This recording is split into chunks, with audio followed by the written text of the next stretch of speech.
Вітаю, друзі! А давайте поговоримо про прості рішення і про примітивізм. Це важливо. Спочатку новина. У МЗС Південної Кореї заявили, що Сеул і надалі надаватиме Україні лише гуманітарну допомогу та не планує постачати летальну зброю чи системи ППО, попри запити президента України Володимира Зеленського, який публічно на тлі відправки нових військ КНДР до Росії звернувся до Південної Кореї з проханням надати.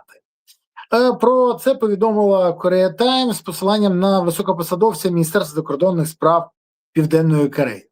До речі, заяви південнокорейського дипломата стали відповіддю на той самий заклик Зеленського поглибити співпрацю та надати Україні критично необхідне озброєння, оборони, до речі, озброєння на тлі відправки до Росії від 30 до 50 тисяч північно-корейських військових для участі війни проти України. Я хочу звернути увагу. Зеленський публічно звернувся і отримав публічну відповідь.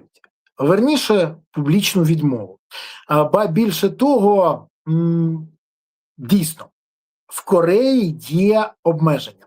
Експорт військової техніки та озброєнь сурово регулюється внутрішніми законами і нормами, що забороняють постачання зброї в активні зони конфлікту. Але чи є рішення цього? Так, звісно, є. Хоча спочатку розповім вам невелику історію. В середині 90-х, коли в мене було видавництво, я займався книговидавництвом, мені була потрібна бумага. Тоді була велика компанія під названням «Іса», яка продавала бумагу будь-якої якості, в тому числі і фінського виробництва, в потрібній кількості. Але я тоді посварився з деякими людьми і не міг купувати у «Іси» ту бумагу, той папір. Так от, я звернувся тоді до посередника і отримав те, що мені було потрібно, з націнкою в 10%. Але мене це тоді задовольняло. Ба більше того, я би погодився навіть і більше. Тоді такі були умови, треба було дуже швидко працювати, але мені це було потрібно. І я готовий був переплатити 10%, але отримати бажано. Вже за півроку я налагодив стосунки, і в мене були чудові відносини вже з цією, але півроку я працював, як мені було потрібно.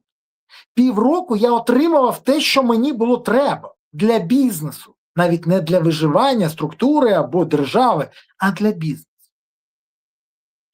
Зеленський публічно звертається, знаючи, що є конституційні обмеження у Південній Кореї.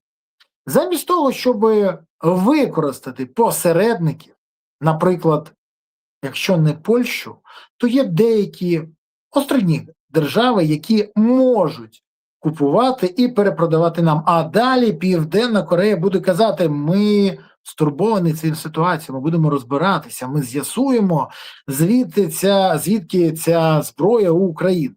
До речі, поляки отримують південно-корейську зброю в великій кількості, різну зброю. Але поляки закуповували це тоді, коли в Україні вирувала епідемія великого крадівництва. Пам'ятаєте, коли замість ракетобудівної програми гроші поверталися щоб витрачалися на ракетобудівну програму, гроші поверталися на казначейські рахунки, звідти йшли на рахунки великого крадівництва, і у нас з'явилися дороги, у когось відкати, хтось собі купував нові автівки, квартири і багато чого іншого, а Україна залишалася без ракет. Так от, поляки тоді готувалися навіть до того, чого ми не готувалися. І вони мають. Можна було би використати польських посередників. Є інші посередники, які працюють з Південною Кореєю і можуть отримати бажане. Але ми бачимо, що це не робиться. Ба більше того, Зеленський публічно звертається, розуміючи, що отримає відмову. Чому? Тому що я декілька днів до того публічно заявив, що це потрібно зробити. Не звернутися, купити південно-корейські ракети, південно-корейське ППО або пакистанські ракети. А замість цього публічне звернення. Знову цей галас і нічого не отримали. Південна Корея мусить тримати більшу частину армії та арсеналу готовності через пряму загрозу конфлікту від Північної Кореї, яка, до речі, активно співпрацює з Росією. Сеул відверто побоюється, що у відповідь на постачання зброї Україні Росія передасть Пхеньяну новітні військові чи ракетні технології. Хоча у Південної Кореї менше причин хвилюватися, а у Північної Кореї, до речі, вистачає своїх ракет. Може, не дуже високої якості, але в величезній кількості. І частину з них вже Росія використовує проти України. Що робить Зеленський?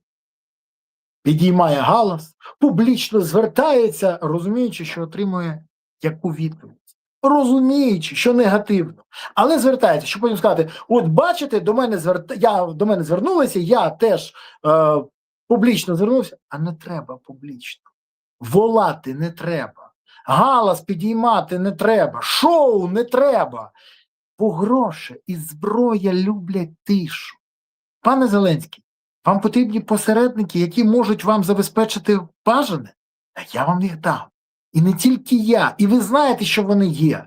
І навіть можете скористатися, але вам не потрібно це. Вам потрібна була ця публічна відмова, ви її отримали. А Україна не отримала потрібні ракети і ППО. А Україна багато що ще не отримала. Ба більше того. Я сподіваюся, що з Пакистаном ви не будете волати, а будете через посередників купувати те, що нам потрібно. Якщо треба, через якусь умовну Танзанію. От хай так і буде. Але ні, цього не відбулося. І от в мене тоді запитання.